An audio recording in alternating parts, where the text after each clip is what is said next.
உலகெங்கிலும் இருக்கும் முருகர் பக்தர் அனைவருக்கும் என்னோட அன்பான வணக்கம். அருள் சக்தி தமிழ் காணொலி சார்பாக எல்லாரும் நீண்ட ஆயுளோடையோ சகல சௌபாகியத்தோடு இருக்கணும் அப்படின்னு வாழ்த்திட்டு நம்ம வீடியோக்குள்ளே போகலாம். இந்த பதிவில் நம்ம கந்தசஷ்டி கவசத்தை எப்படி முறையாக பாராயணம் செய்யணும் அப்படின்னும் அதோட பலன்கள் என்ன அப்படின்னும் பார்க்கலாம்.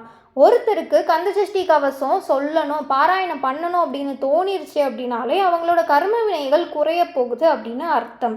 இந்த கந்தசஷ்டி கவசத்தை பாராயணம் செய்ய செய்ய முருகர் நம்மளை 8 திசையில இருந்தும் பாதுகாப்பார் அப்படின்னும் அர்த்தம்.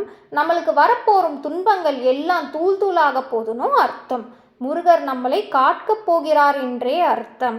சரி, இந்த கந்தசஷ்டி கவசத்தை நம்ம எப்படி முறையாக பாராயணம் செய்யலாம் அப்படின்னு பார்க்கலாம். அதாவது செவ்வாய்க்கிழமை நீங்கள் இந்த பூஜையை ஆரம்பிக்கணும். அதுக்கு முன்னாடி நாள் நீங்கள் திங்கட்கிழமை அன்று உங்கள் வீடு எல்லாத்தையும் நல்லா சுத்தம் பண்ணி வீடை கல்லுப்பு மஞ்சள் போட்டு நல்லா துடைச்சி விட்டுட்டு பூஜை சாமான் எல்லாத்தையும் நீங்கள் திங்கட்கிழமையே நல்லா துடைத்து கழுவி வச்சிடணும்.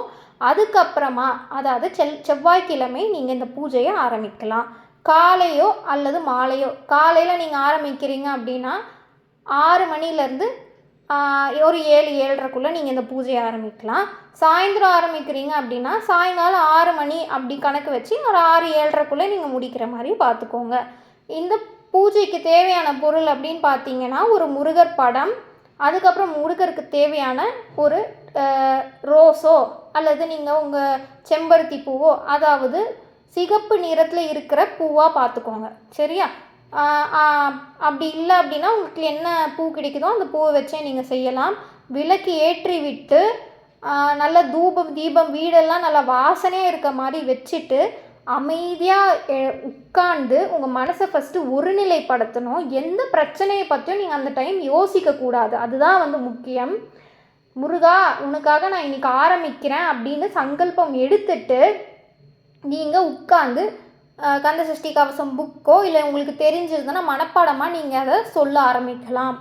முக்கியமான விஷயம், நீங்கள் இதை சொல்லும்போது எந்த உங்களுக்கு வேண்டுதலோ எனக்கு இந்த பிரச்சனையை சரி பண்ண அந்த பிரச்சனையை பற்றி நினச்சிட்டே மட்டும் நீங்கள் இந்த பாராயணத்தை செய்யக்கூடாது. உட்கார்ந்து பக்தியோட நான் இதை உனக்காக பண்ணுறேன்ட்டு அந்த பக்தியோடு அந்த மனசில் நீங்கள் இந்த பாராயணத்தை செய்யணும்.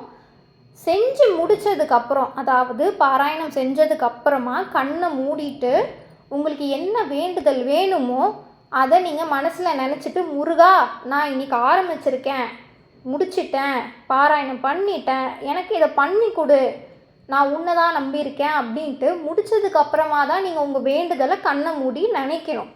இதே மாதிரி நீங்கள் செவ்வாய்க்கிழமை ஆரம்பிக்கிறீங்க அப்படின்னா 48 நாட்களுக்கு இந்த பூஜையை நீங்கள் தொடரும்போது நீங்கள் சங்கல்பம் பண்ணும்போது, அதாவது இந்த பூஜை சங்கல்பம் பண்ணும்போது நீங்கள் என்ன பண்ணணும்னா ஒரு ரூபாய் காயினை ஒரு மஞ்சள் கலர் துணியில் கெட்டி அந்த படத்துக்கு முன்னாடி சங்கல்பத்துக்கு முன்னாடி அந்த பாதத்தில் வச்சுருங்க.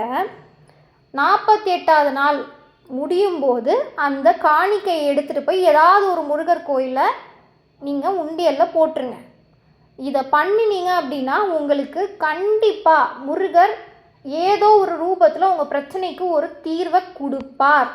முருகரே உங்கள் கனவுல பேசினாலும் ஆச்சரியப்படுறதுக்கு இல்லை. ஆனால் நீங்கள் இதை பக்தியோடு செஞ்சீங்க அப்படின்னா உங்களோட பிரச்சனைகள் தூள் தூளாக போகிறத நீங்கள் கண்கூடாக பார்ப்பீங்க. நீங்கள் இந்த பதிவை பார்த்துட்டு நம்ம சேனலை சப்ஸ்கிரைப் பண்ணி வச்சுக்கோங்க. இந்த பதிவை பார்த்து நீங்கள் பயன்பெறுவீங்க அப்படின்னு நான் நம்புகிறேன். இதை பண்ணிவிட்டு உங்களுக்கு என்னென்ன நடந்துச்சு அப்படின்னு என் கூட கண்டிப்பாக இந்த கமெண்ட் செக்ஷனில் ஷேர் பண்ணிக்கோங்க. நன்றி, வணக்கம்.